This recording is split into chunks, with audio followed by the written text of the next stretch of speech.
Are mostly screwy from too many years of RF. I'd like to introduce Dr. Gary Skuse.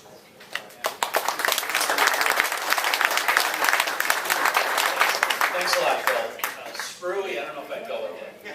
Anyways, I did give a talk a couple of years ago, and I'm doing this again for a few reasons. At least one of them is because this is the sort of thing we ought to think about all the time.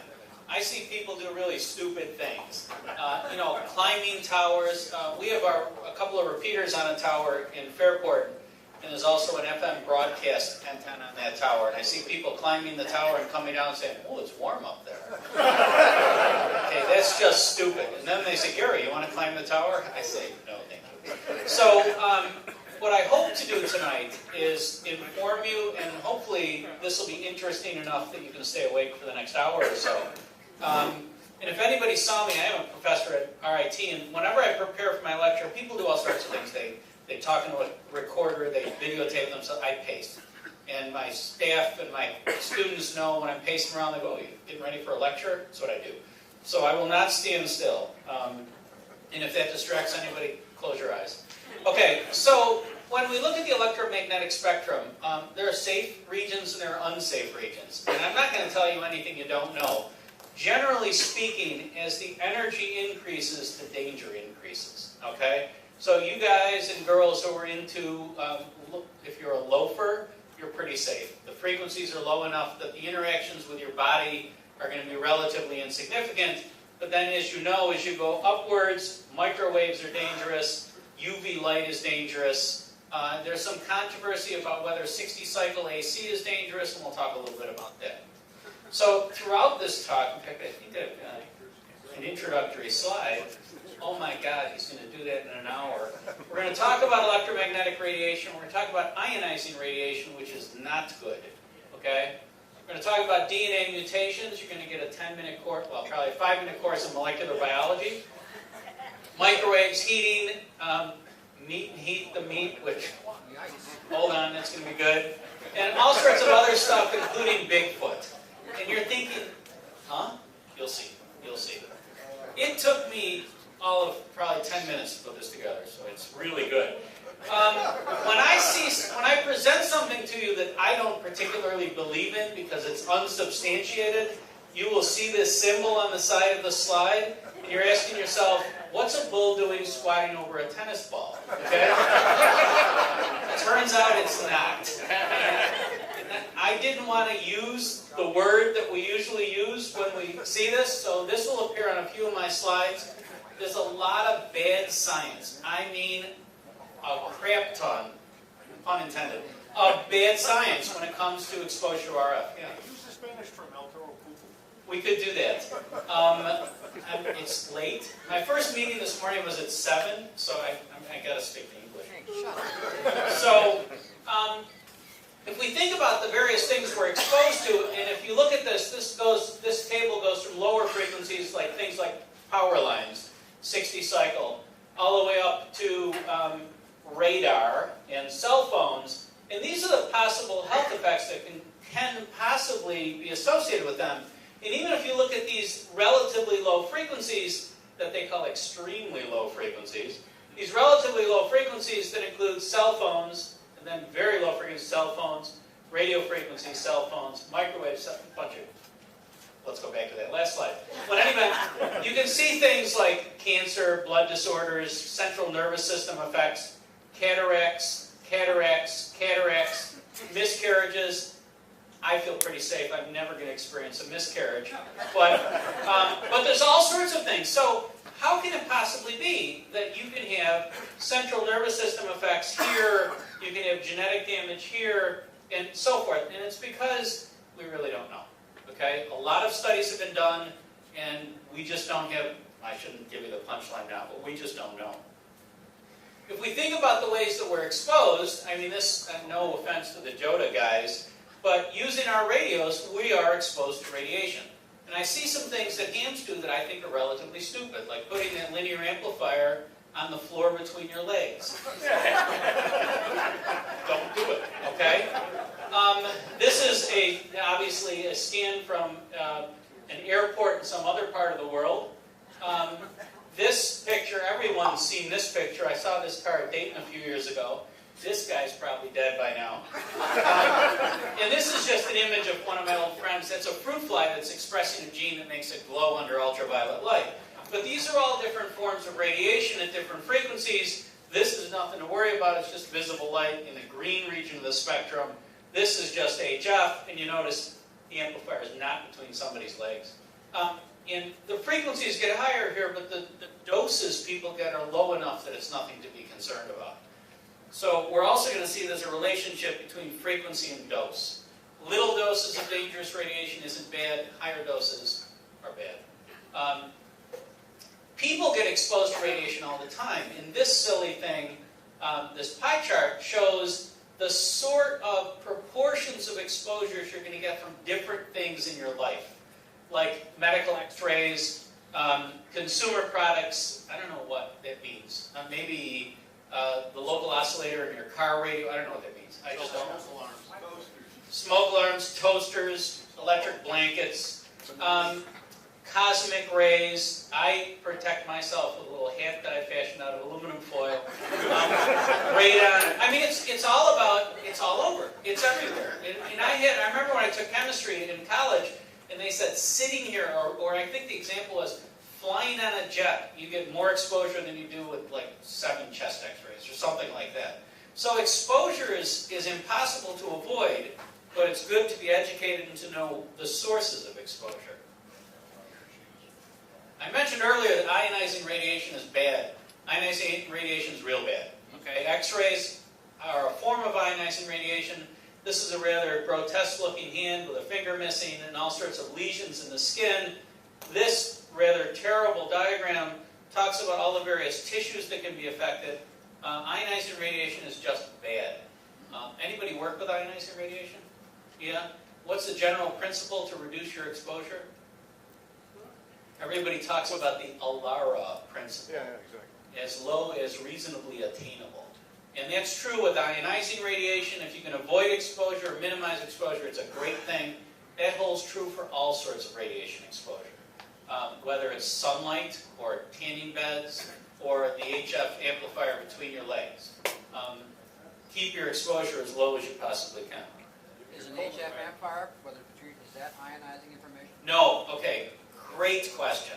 Let me make that very clear because I can see why it isn't. What was the question? The question was, does the radiation coming out of an HF amplifier, is that ionizing radiation? The answer is absolutely not. Absolutely not. Well, what it will do is heat tissues, and that causes damage. Okay? I can get back to that spectrum. Ionizing radiation has much more energy than your HF radio. So ionizing radiation is way up here, just beyond the ultraviolet range of visible light. Your HF is down here somewhere. Okay? So it's much less energetic. It's going to cause damage. If it does cause damage, it's going to cause damage by heating tissues. That warm feeling when you're operating your radios. And not for nothing, you guys out at the Antique Wireless are a little crazy with spark transmitters and stuff, right? Is that ionizing radiation? No, I used to think it was crazy, and I can't think anymore, so I don't know what it is. Okay. So a little bit of biology. Most of the cells in your body have nuclei that contain DNA. And that DNA basically contains the instructions that tells your cells how to work. So your liver operates like a liver because you've got DNA in it that has information that's telling those cells act like a liver. Your skin cells, the same story, except they don't act like a liver, they act like skin cells and so forth. And it's important that this instruction set stays uncorrupted. As soon as you do something to it to mutate it or change it, you open up possibilities for problems. Speaking only for myself, I have freckles on my arm that I didn't have when I was younger. That's because exposure to ultraviolet light from the sun caused mutations in a single cell that then replicated and turned into a freckle. Okay, that's because of a mutation. People get skin cancer from something very similar to that. So we've all probably experienced that. In fact, I almost guarantee we've all experienced it. But again, it's something you want to minimize. When I talk to my students about DNA, I talk about it in some abstract thing. It's some fancy colored thing on a slide, but it's really a physical molecule. I mean, it's a physical molecule. And when energy from any sort of radiation interacts with it, it's a physical molecule. It's like hitting it with a hammer. It's going to cause trouble. So it's something that exists in your cell, and it's very real. I've prepared DNA. You can touch it. You can see it. Anybody ever make DNA? Make DNA? Well, okay, we're making DNA as we sit here. That wasn't a trick question. Have you ever prepared DNA in a laboratory? No. Yeah, it's kind of cool. DNA's neat stuff. It looks like snot, but it's very, no, it really does. It really, no, we play with it in the lab. Hey, check this, but it's DNA. Very, the essence of life. Ionizing radiation, no, it's not gross. It's pretty cool, actually. But, well, when you hang it out of your nose, you go, ooh. So ionizing radiation is dangerous because of the energy that's put out from it. When it interacts with that physical molecule, it causes changes in that molecule. That's where the problems arise. So ionizing radiation, the effects are much more acute because the energy levels are much higher. I've done a lot of work with ionizing radiation in my laboratories, and as I got smarter and more better informed as my career progressed, I got safer with the things that I did. I will admit that when I was a graduate student and I knew everything, I exposed myself unnecessarily. We would do things like work with radiation here, literally, and have a cup of coffee here, okay? And because we didn't know any better, but now we know better. Now we protect ourselves, and the damage that's been done, well, we just all have to live with it. So mutations actually change the code. So in the DNA, I said it's a physical molecule, but it's made up of these chemicals that specify in a very, well, it's a code. In a very specific way, they specify the function of the DNA. So it's kind of like words in a sentence. If you read something on a printed page and the words are all spelled properly, you know exactly what it means, in theory. And, you know, it has some intelligibility. When mutations occur, it's just like changing those words on a page. The sentence doesn't make sense anymore. And since those sentences in your DNA are the instruction set that tells your cells what to do, you change the sentences, the instructions get screwed up. Okay? So that's the problem. And when ionizing radiation does that, you end up with cancers, you end up with all sorts of problems. Low exposures to less energetic, well, let me say that different. I said that wrong, actually. High exposures to less energetic radiation is going to cause problems as well. Okay, so again, you want to keep your exposure as low as reasonably attainable. So you're thinking, oh my gosh, I'm not going to go out in the sun, I'm not going to operate my radios, I'm going to unplug everything that's electrical in my house, I'm going to stop holding this microphone that's emitting radiation in here, quite near things that I care dearly about. But it turns out that mutations happen all the time. And whenever you're out in the sun, mutations are happening in your skin. Our bodies, our cells have the ability to fix those mutations.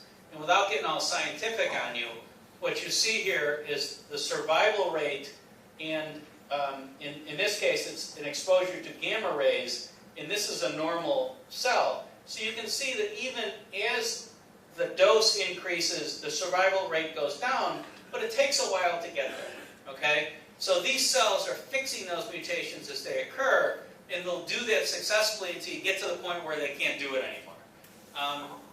I know people who love to go to tanning booths. I know people who love to lay in the sun. These people are crazy because they just keep increasing that exposure, and they're trying very hard to overwhelm our ability to repair those mutations. Once they get on the downward slope of that, it's going to affect them. They're going to end up with skin cancer or something worse, although skin cancer is pretty bad. All right, I forgot to say something when I started. I don't want this to be a lecture. I give lectures all the time. I'm sick of hearing me. So ask me questions if you have any while I'm speaking. Anybody have any questions yet? I guess I'm still hung up on your comments regarding a linear amplifier. Yeah. Is there a yes or a no, a danger to that? Yes. The answer is yes. The answer is absolutely yes. How close should one?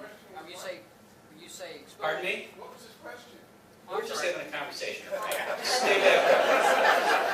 The question started with, I'm still confused about my answer to his original question about a linear amplifier. Is it dangerous or is it not?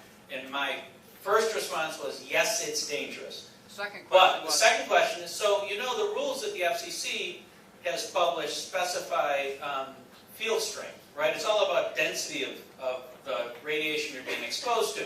So if in my shack, the perfect linear amplifier would be in another room, okay? I would put distance between me and the source of radiation. Is it the amplifier or the antenna that's the source of the radiation? Well, your amplifier is going to leak, and then it is the antenna that, you know, if you got a good feed line and everything's wonderful and a good match and everything else, the majority of the radiation is going to be wherever your antenna is located.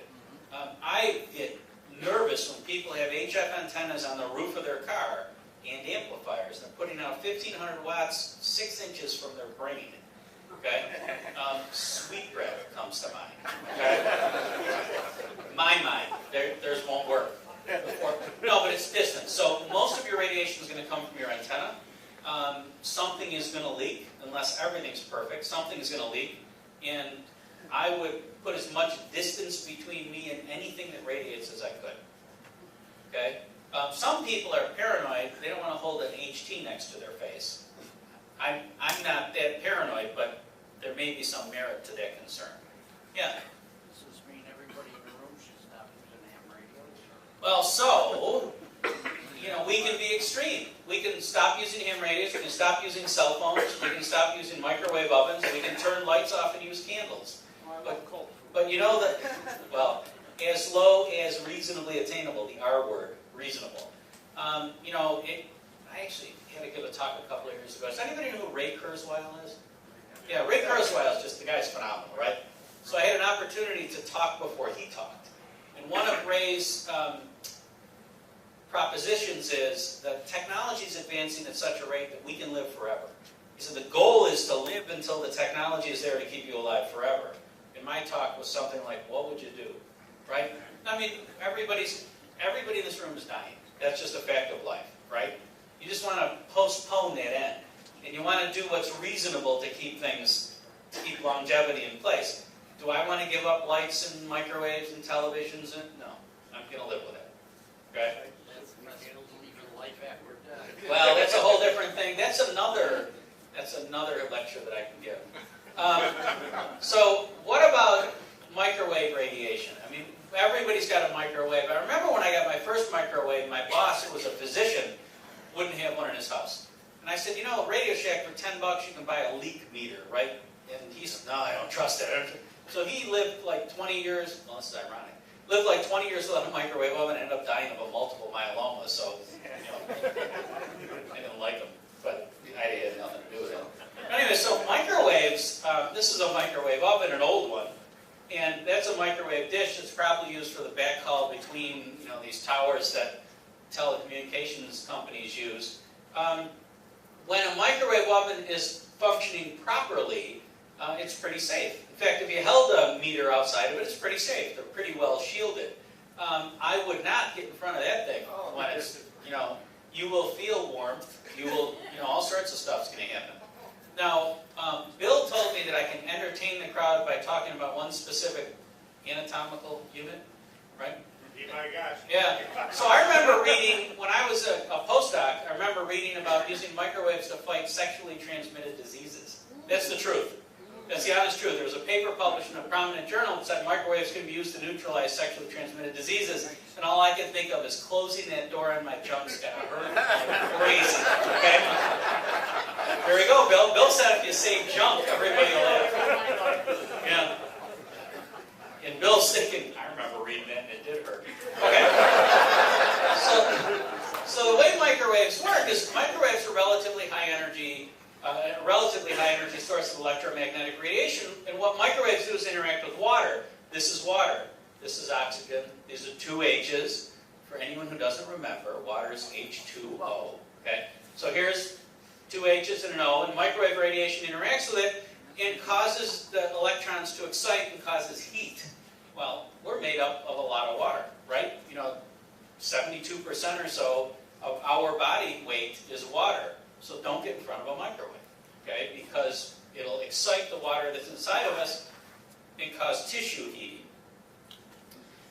Okay, this is the part. Frank liked this a couple of years ago. We're made of meat, okay? This is a cow. This is a human. Notice the similarities.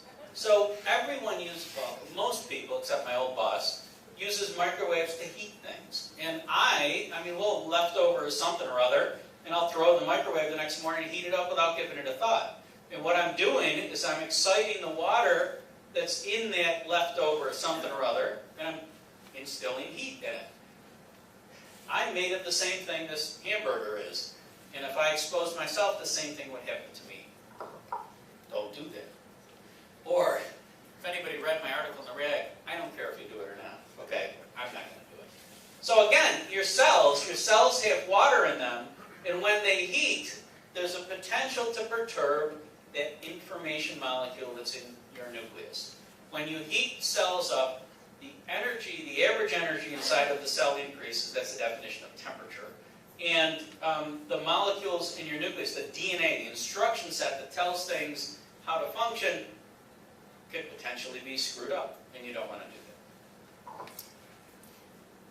Questions? Yes? Do we get a certificate when you're done? As far as I'm concerned, you can have a bachelor's degree. So these are meat cells, and meat cells are just cells, and they contain nuclei in them exactly like the cells that make up your body. In fact, if you knew, you couldn't tell the difference between if this was a human cell or beef. Okay? They're all the same. And every cell that has a nucleus is prone to mutations from heat or from ionizing radiation. So heating can be a good thing, right? I mean, when we go from this to that, that's a good thing. I like my steak cooked. I know people who don't. My brother likes it blood rare. I like it cooked. So heating can be a good thing, but heating can be a bad thing as well. You want to heat what you want to heat. You don't want to heat other stuff. Okay, you don't want to heat yourself. All right, so I've got to switch gears here. I want to show you a video. Let's see if I can do this. See if I can see this. Someone asked me a question while I'm getting this queued up. Anybody have any questions? Yeah, Paul. There was a Darwin Award several years back. You recall that one? Well, I don't know which one you're speaking of, but I know about the Darwin Awards. The Canadian guy with the microwave station. Now, what did he do? He was on the roof, keeping warm in front of the microwave things. That's good. Nobody told him that they were going to increase the power on Christmas Eve, which was his shift. Yeah, that's He killed himself. we know what microwaves do, and to stand in front of a microwave is just stupid. I mean, it just doesn't make any sense. If you want to keep yourself warm, don't do it by heating your DNA. It's just not a good idea. Anybody in here a fan of Breaking Bad? Boy, not a lot of you. All right, don't tell me how it ended. Watch it on Netflix. I'm getting it from Netflix, so I'm a season behind, so don't tell me how it ended. But there is a character in Breaking Bad called Skinny Pete. He's one of the drug dealers. You know Skinny Pete? Yeah, so I found this instructional video. This is actually a public service announcement. And I want to share it with you, I think. Breaking Bad, teaming with AMC and the Food Network to bring you an epic new series. Meet with Skinny Pete. And now, your meat eating host, Skinny Pete. Yo, y'all, welcome to Eating Meat with Skinny Pete. I'm Skinny Pete, and today we are going to heat some meat. Yeah, check that meat out. First step, put the meat in the microwave.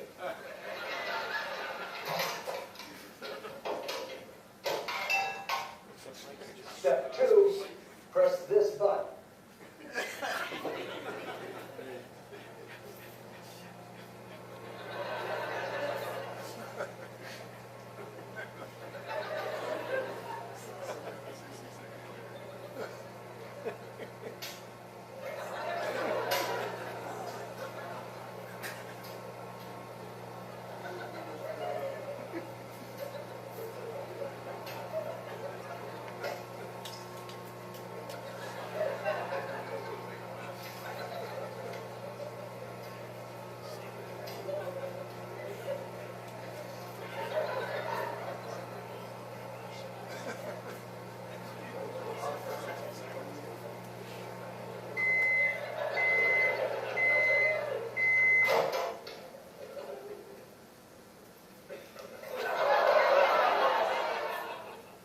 You guys are going to my crib. Eating Meat with Skinny Pete. real time. You actually watched him watch it for 1 minute. He cooked that piece of meat. So I'll repeat what I said a few minutes ago. Don't do it. All right. Sorry. Dog. Yeah, that's right. I had to do that. Sorry. All right. So getting back to this. There we go. So I got to emphasize this. We are made of the same thing that steak was made of. You've all seen these art exhibits of cadavers. These are real human cadavers, and they don't really care about eating because they're already dead. Okay? Has anybody ever said this? You're somewhere, wow, it's hot in here. I'm just roasting. These guys don't really care. Now, this guy has some character. Must have been international. Talk like a pirate day. So when I put this together, I had to find stuff that I found distracting. All right. How about low frequency fields? Everybody's worried about their lights and their electric blankets and these things that are ubiquitous in your houses. Everybody's got wall warts plugged in all over their house with transformers in them that are emitting electromagnetic radiation. Gary, hang on a second. You got a speaker back here. It's fine. It's 1 kilohertz in here. The speaker is making a lot of space. It's all of them? Is it me? There's no right speakers. I just turned my mic off. Dangerous. Still going on? Will it hurt? Audio to tablet. All right, time 1 Audio minute. to tablet. Turn it What do you off. think it is? Audio to tablet. Turn off your cell phone. Well, I just turned off my mic. It's still going to cause it. You got the audio in the tablet. I don't hear anything. It's over, it's quite. So the question you're supposed to... Go ahead, Gary. You're plenty loud. But I'll check. With or without? Turn the mic on. Okay, so your question was, does it hurt? Is that what you said? Yeah. Sorry, man. Okay, so everybody's worried about low... Yeah.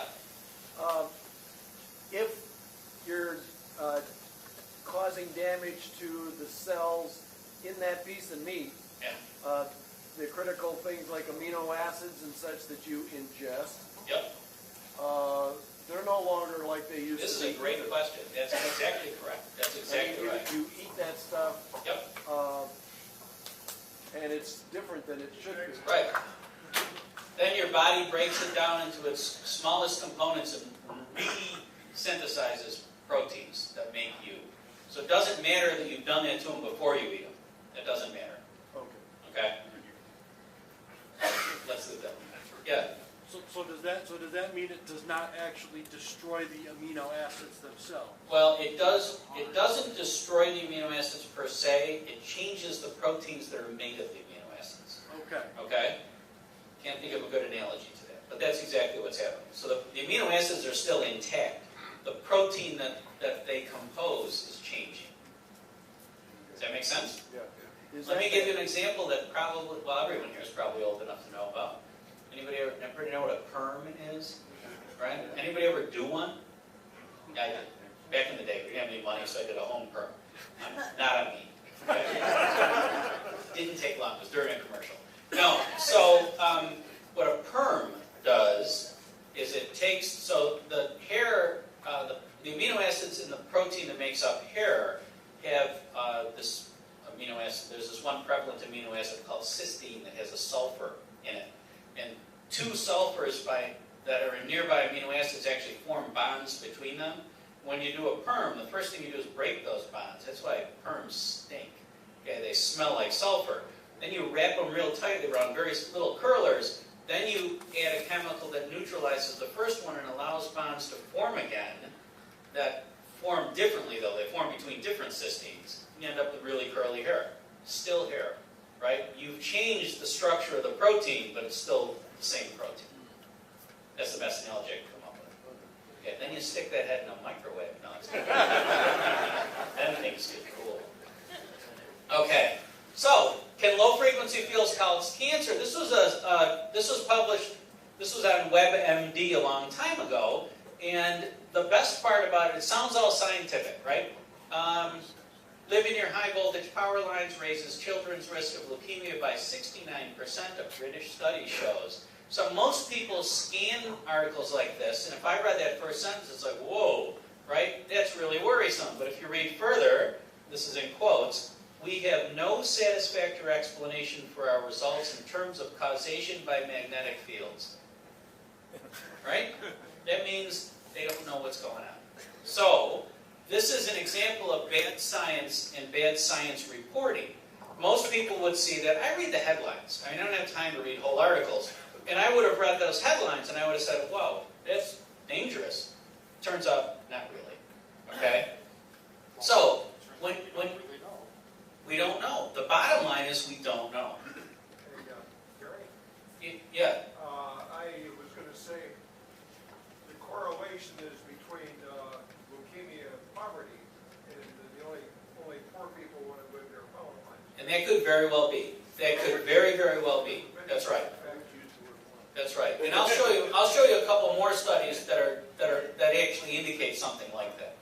So again, this is the actual study, and they talk about it. And the bottom line is there is no convincing evidence in the published literature to support the contention that exposure to extremely low frequency electric and magnetic fields generated by such household appliances, video display terminals. It's a little dated. Local power lines, blah blah blah. There's no evidence. There's just no evidence. So low frequency fields, probably not. Microwaves, yes. Low frequency fields, probably not. Would I live under high voltage lines? Never. Okay? Why? From what I just told you, yeah. I got a question to ask. I've been looking at all these power lines, because I'm an electrician. I see the birds only sit on certain power lines. And Makes your little butts tingle. but I wonder if there was ever a study, because it seems like only those wires that the birds sit That's on a and good not question. any other wires that they sit on. That's a good question. I wonder why. I don't know the answer to that. That's a good question. But, so, I put this up partly because it's funny, but why is it I won't live under power? I just showed you 2 slides that said there's no evidence to support it. I know. I know, the interference. No. The reason I wouldn't live is because we don't know. There have been no conclusive studies that say it is dangerous and none that say it's not dangerous. So, let's get back to keeping my exposure as low as reasonably attainable. I don't have to live under a power line, so I'm not going to do it. Okay? Do I think they're going to hurt me? My gut says no, but why take the chance? Okay? So, if someone wants this house, turns out it's cheap. Yeah. Just as a point of fact, what you're showing in that picture right there, I have a friend who lives in Elmira. I was down to Hamfest last weekend. You remember Saturday morning was very foggy? Yeah. His backyard, less than 250 feet from his house, is a 345 kV line and 235 kV line. Yeah. You walked outside and it sounded like 100 frying pans full of bacon standing outside his door. Why does he live there? He likes the S9 noise level on 80. Yeah, exactly. He doesn't need blankets because he can stay warm at night. Not a problem at all. Just leave it, Very in the morning, we do this at home all the time. We'll take, a chicken breast out of the freezer and leave it on the counter to defrost during the day. His gets cooked, right? He comes home and it's ready to eat. So this is actually, these are images from a patent. Who was I talking about electric blankets before we got started? Yeah. So a lot of people are worried about electric blankets because they have an array of coils in them that keep you warm. This patent shows a technique that involves you run the coils in one direction, then run them back upon themselves, so you get cancellation of the waves. And this is actually a pretty neat idea, so that anybody who's concerned about cooking their junk or developing some sort of a malady because of exposure to an electric blanket, that's a good electric blanket to have. When I was in graduate school, and we didn't have any money, we kept the heat in our apartment down to about 50 because we couldn't afford to heat it. And I was under an electric, I'd eat dinner and go lay under an electric blanket. So far, so good. But that's actually a brilliant idea, and I suspect, well, I don't know, I suspect that most, if not all, currently available electric blankets use this technology. Because again, is this dangerous? Don't know. So why bother exposing yourself, right? All right. This was a study that, I don't know if I should say this out loud in a mixed company, but pissed me off to no end. Because when this was published in 1988, the ARRL put it on their website and said, this epidemiologist, Samuel Millam, of the Washington Department of Social and Health Services, did a study and said that hams get cancer more often than most people. And that just pissed me off. So I couldn't wait until the library at the university got this and I wanted to read it. And what he actually did in this study is it was a retroactive study. He took death records and he took FCC records and he correlated them and said, oh God, this guy was a ham, this girl was a ham. That's not science, that's crap. Okay? So the study, here we go, that's not science, that's crap. This is the actual study, it was the American Journal of Epidemiology, and he did exactly what I said. Look at, was done through the U.S. Federal Communications, doesn't that sound like all official and stuff? Amateur radio station operator license file. He doesn't know if these people smoked 12 packs of cigarettes a day. He doesn't know if they were welders. He doesn't know if they were microwave technicians. He doesn't know if they have family histories of cancer. He doesn't know anything. All he knows is that a bunch of dead people were in the FCC's records. That's a bunch of crap. There was no control group. You can't have a control group when you do a retrospective study. It's impossible. Okay? And anybody in here an epidemiologist? Yeah, I have like no respect for epidemiologists because the nature of what they do is not science. They walk through graveyards and they write things down. Oh wow, in 1872 a lot of people died. Okay. Good to sell stones back in 1872. Are those guys that have the cemeteries full of bodies and like bugs on them or something? No. Those are different. These are the guys that go into cemeteries. And nowadays they take photos of gravestones. They used to put tracing paper on it and use a pencil so they could go back to their laboratories. Work at lasers. And they would, they go back to their laboratories and say, oh look, a bunch of people died in 1872. 1872 was a bad year for death, right? Bad year for death, good year to sell gravestones. But this was just baloney. This was just baloney. This was just crap. I mean, it was a terrible study. And what really, like I said, it pissed me off is the ARRL picked up on it and put it on their website. It's like, doesn't, read it, man. There's nothing here. So there's a lot of studies like that where there's nothing there. Again, do I think it... They believe that. Do we have our The guys from money back? universities, a doctor. For what? From what they paid them for? Honest to God. The National Institutes of Health, really. National Institutes of Health probably paid for this. But the problem is that people that don't know any better see the headline and they go, oh my God, my neighbor's a ham. I gotta tell him to stop operating his radios. But if you read this, it's just a bunch of baloney. It's not science.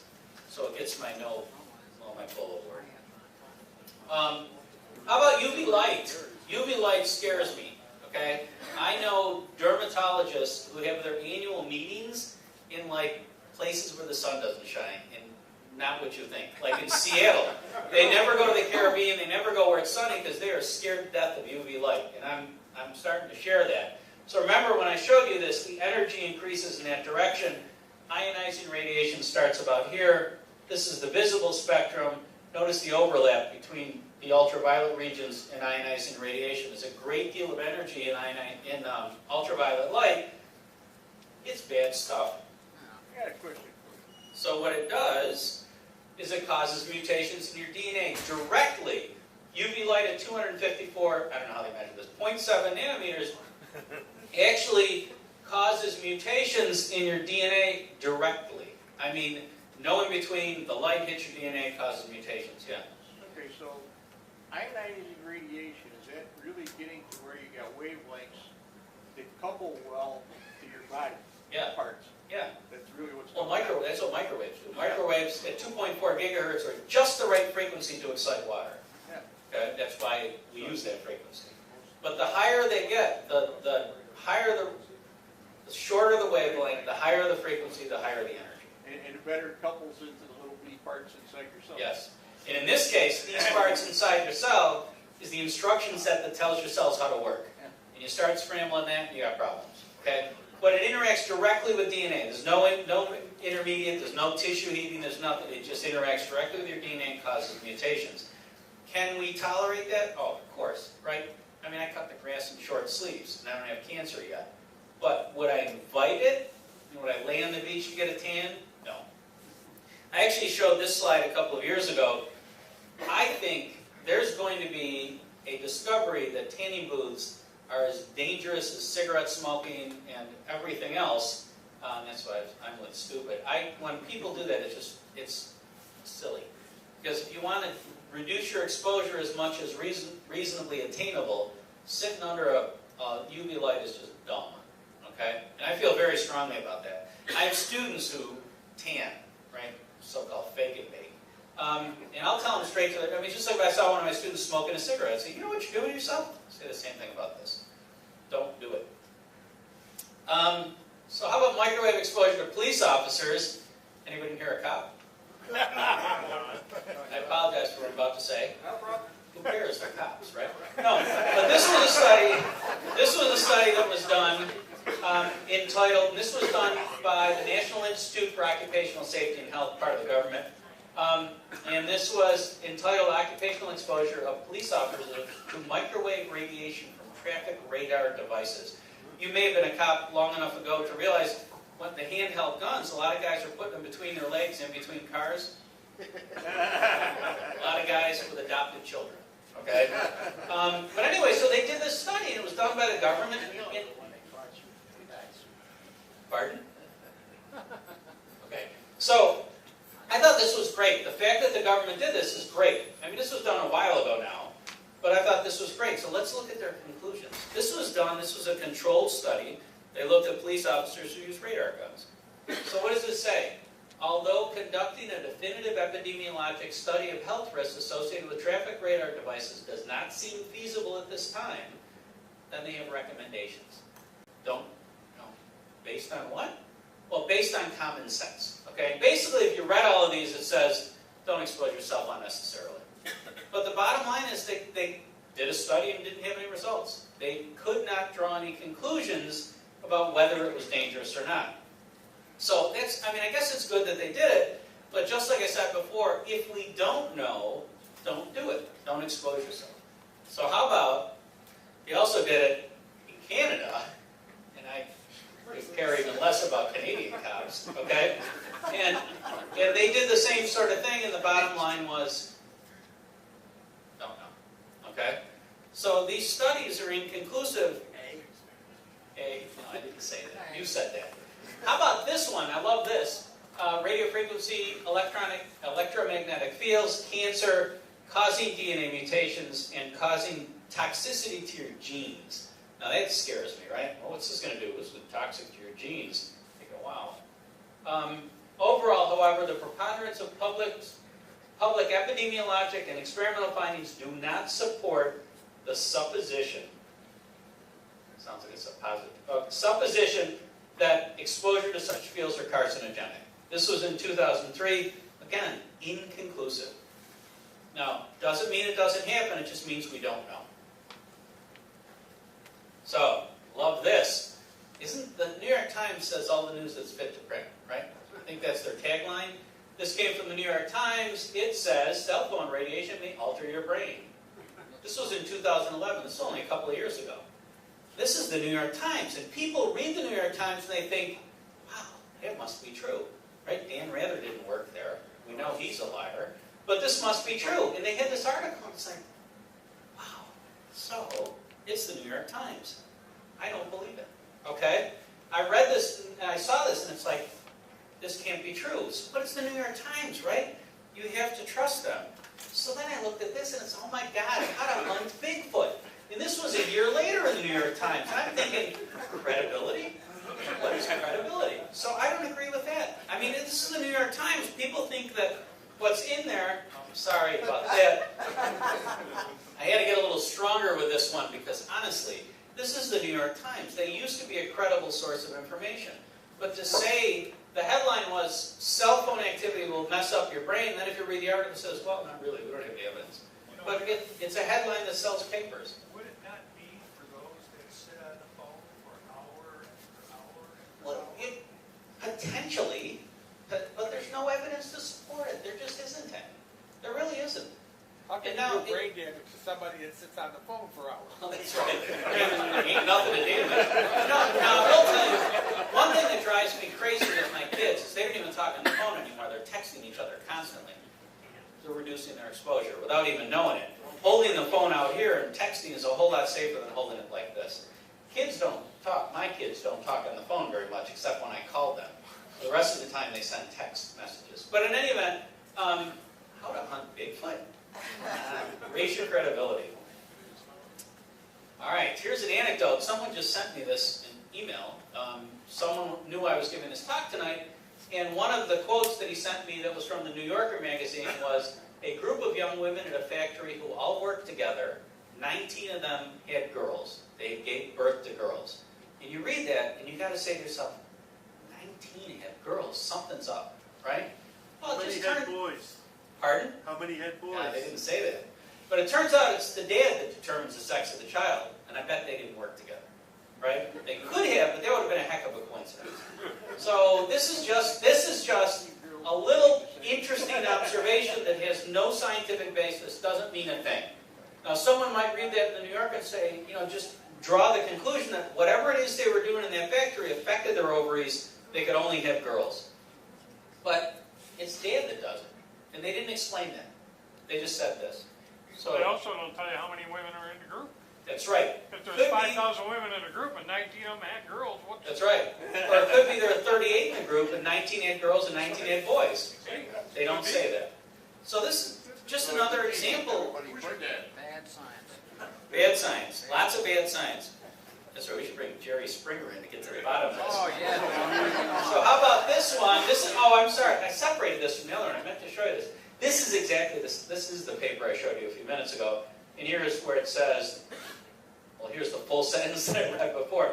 Overall, however, the preponderance of published findings do not support the supposition. I should have put this before. I apologize. My slides got out of order. Subessence meaning we wrote this. Yeah, a little bit of Latin. I tried to ignore that both times. I hope you didn't notice. Quid est, and that's it. Yeah, the two words. This phrase is a Latin phrase. In vivo means in something living, and in vitro means in a test tube or a dish. No, vivo meant life, and vitro meant live. Glass. This means glass. So this means in glass. That means in life. Okay. So that means in a living organism versus in something you take out and put in a test tube in a laboratory. But in both cases, there's no evidence to show that electromagnetic radiation causes cancer.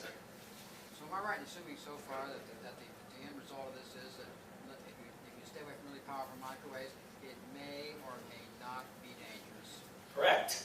Or to say which, I'm not laughing at you, dog. I'm just. I know, no. So what he said was, if you stay away from microwaves, it may or may not be dangerous. But the other side of it is, if you expose yourself to microwaves, it may or may not be dangerous. But don't do it, right? I mean, I can close my eyes and run across East Henrietta Road and maybe not get hit by a car. And I can do it 10 times and maybe not get hit by a car. But don't do it. Yeah, but if it's a million watts, it's going to zap. If it's 5 watts, it probably is. Well, 5 watts of microwaves, you still don't want it. I don't know anything about microwaves. That's Yeah. a lot. That's a lot with microwaves because of the high energy of the radiation. I don't know anything about microwaves. So what are the take-home lessons? And this is what my students wait for this because they're thinking this has got to be the last slide. Yeah. So many, if not all, scientific. I could not find a conclusive scientific study. Does that mean they don't exist? No. It just means I could not find a conclusive scientific study with regard to the dangers of electromagnetic radiation. So their first statement says we just don't know. Okay. So limit your exposure. Higher frequencies are more dangerous because they carry more energy. So I showed you that line where ionizing radiation and UV light overlap each other on that energy spectrum. Stay away from them. Some frequencies are especially dangerous. This is a little redundant, like UV light and microwaves. DNA damage is particularly bad, may lead to cancer.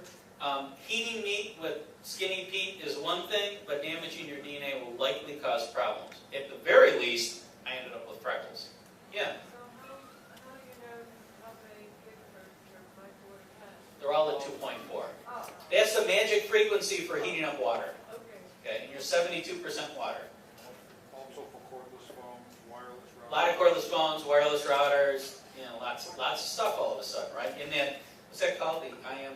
The industrial and medical band that's at the unlicensed band at 2.4 gigs. Yeah. I remember hearing that years ago, it was more around 900 megahertz. No, physics hasn't changed. Yeah, And I love it when someone his age says years ago, you mean like 2008. No, I'm talking No, but seriously, the physics hasn't changed.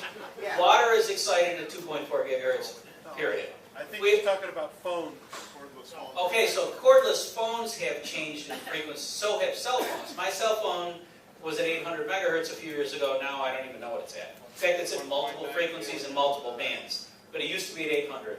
Cordless phones started out at 40-something megahertz, then they went up to 400, then they went up to 800. I have a phone at home that's at 5.8 gigahertz, okay?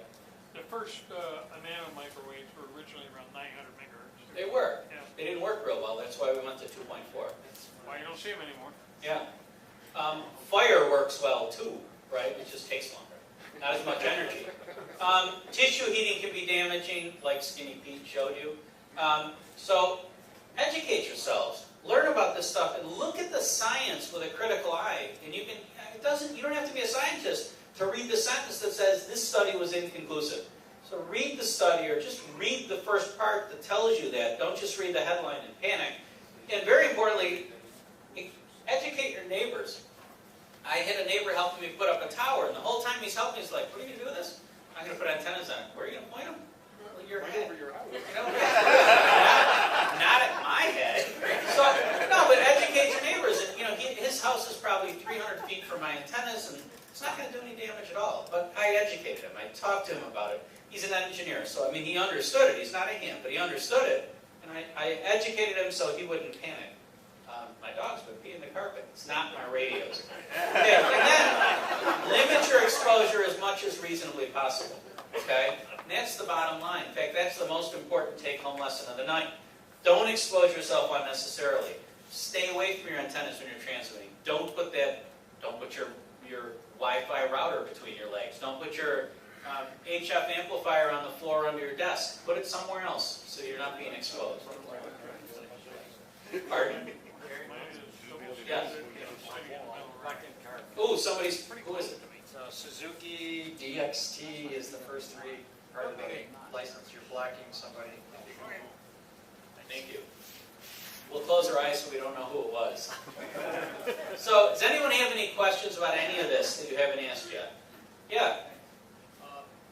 I'm just getting my FCC license renewal process going. Yeah. And, you know, the ARL sends you a little information packet and things. And then there were some things about, the FCC said that there's some new limits and all that. That's right. But they're silent on what are the limits. Well, they actually do. They do specify the limits, and they specify them in terms of density. What am I trying to think of?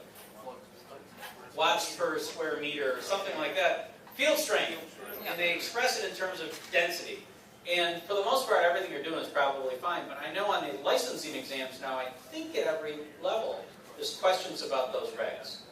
And just know what you're doing. Limit your exposure as much as you possibly can. Can I put out 1.5 kilowatts of any frequency I want? Absolutely, if I do it safely. If the antennas are far enough from me and my house, and I don't care if they're close to my neighbors, you can absolutely do that. Okay? But the FCC required that as a bunch of years ago, like 5 or 8 years ago. They stem because this is my 10-year cycle. Yeah. I had to sign all the papers there. Say I have done my analysis and everything is safe. Right. If you're below a certain wattage, you're exempt from making those measurements. But for the most part, you're very, very likely safe. If you think you're not safe, it behooves you to do the measurements because you're the one that's going to get hurt. Okay? I know back in the day, do you remember when Hurricane Gloria went through the Northeast? Back in 1983 or 4. And I was at work and my wife was home and I still had an antenna connected to my radio and there's lightning like crazy. So I called her and said, disconnect the antenna. She said, what if I get hurt? I said, just disconnect the antenna because you're going to hurt my radios. And she did, and my radio survived, and fortunately she did too. Yeah. Yeah. Turns out the exposure is so low that it doesn't matter. So everyone's concerned about that because now you can't go anywhere without getting a full body scan. But the radiation levels are so low. It's also interesting, I don't know, I would imagine everybody nowadays, when you get dental x-rays, they're digital. And it used to be when they put film in your mouth, they needed a higher dose of X-ray. So every time you got an X-ray, the dose was hundreds or thousands. It's a lot more intense than it is now. With digital sensors, it's a lot lower. So with digital imaging, the exposures have been reduced to a point where there's not much to worry about. They still put that lead bag on you though. At the dentist. Yes. I'm glad for that. I'm glad for that, but the exposure isn't bad at all. Well, they sure as hell put it on them, don't they? Well, first, right? First, that's right. But the exposure levels are so low, they're not dangerous, and you don't do it that often. If I flew daily, I don't think pilots have to get scanned, but if I flew daily, I'd be concerned about it. But, I mean, like most people, I fly 3 or 4 times a year, and it's not a concern. What's worse, the body scan or sitting up there at 35,000? Well, that too. Again, you're going to get, I showed you that pie chart. You are going to be exposed to radiation. It's just going to happen. You just do what you can to minimize it. Here's one for you. You know, my mother told me this because she said that in her day, or earlier on, that many dentists lost an arm. Yep. That was from when they used to hold Yep. the bite wings in your mouth. Yep. And many lost arms. I guess you know that, right? I have a friend who's a pediatrician, and when he was trained, when he was trained, and he's got to be 70 years old now. Okay. So when he was trained, they used to do fluoroscopy. Oh yeah. And he said he could actually see his hand in the image as he's manipulating a patient under this radiation. It's like, wow. That was Dr. Lefty. Remember the shoe store things? You're old enough to remember those? What is it? Are you old enough to remember the shoe store cameras? Oh yeah, my dad used to sell shoes. Yeah, they used to X-ray your feet. They don't play with those things. Yeah, that stuff's nuts. I mean, nowadays, by today's standards, They crank those way up so you get a nice bright image. Of course they do. But he did fluoroscopy, and he actually said he could see his hands, and he still had them both. Which was, surprising. Yeah. Oh, just an anecdote. My father was an inspector. Yeah. And they didn't do this because of the radiation community. They in another way. One of the things, they had to do several things to monitor the land. First thing they would do is take out the charges underneath the seats. So that somebody would sit in the seat, pull the lever, and they would Right. take the eject out of the Right. Of course, the other way was they would neutralize the television front and back because people would walk around the back of the airplane and machine gun would follow them. Right. That's right. But again, we did stuff back then because we didn't know any better. We know better now. When you mentioned that, I was going to say something about, I can't remember now. I was going to say something about old warbirds like that. There were all sorts of dangers, but we know better now, so we don't do it. Yeah. How much radiation is there in a pack of bananas? Not as much as a Coleman lantern. Yeah, that's a good. Yeah, that's right. That's a good question. I don't know the answer. What were those plates? Those dinnerware? Those produced by? The stuff that you can hold the Geiger-Muller counter up to, you can detect radiation. Melmac or whatever it is? Yeah, it might have been Melmac. I don't remember. Remulac. What was it called? It was Fiestaware. Absolutely Fiestaware. That's right. Absolutely Fiestaware. Any other questions? These guys should know that a lot of the military stuff made in the 50s had the knobs painted and the meters painted with very high radiation. That's right. That's right. And the little girls that did it got cancer.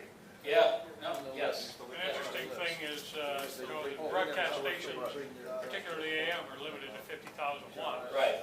One of the reasons for that is, in the mid-30s, Yeah. WLW in Cincinnati, was it? Was run by the Crosley brothers. And they actually filed and got permission from the FCC and built a 0.5 megawatt broadcast station. Yeah. And one of the main problems they found with that Cooked is birds. the people nearby would turn their lights off to go to bed at night. They stay on. They wouldn't go off. Okay, basic rule of thumb, move. Right? They close their refrigerator, they They made them turn the station down. Yeah, I would think. Any other questions? All right, well, thank you very much.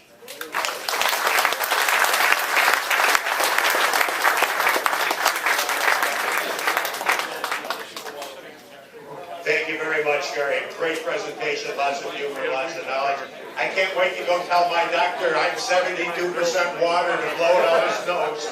Thank you, everyone. Have a great month. Safe journey home. Bye-bye.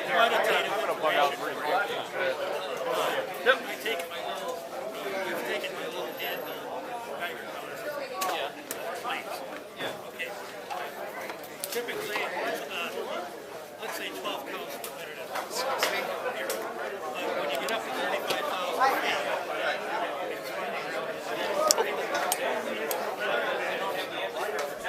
yeah, I know. I just wondered about if that shows up on. Well, you know, that's a great question. So what's the incidence of people don't fly? It's 10 times the rate of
doesn't require the tone. And I spoke to your friend there this afternoon.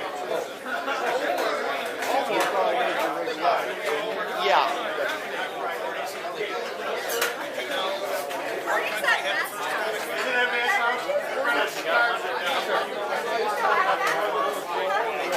Alright, you got the last break? Look in there on my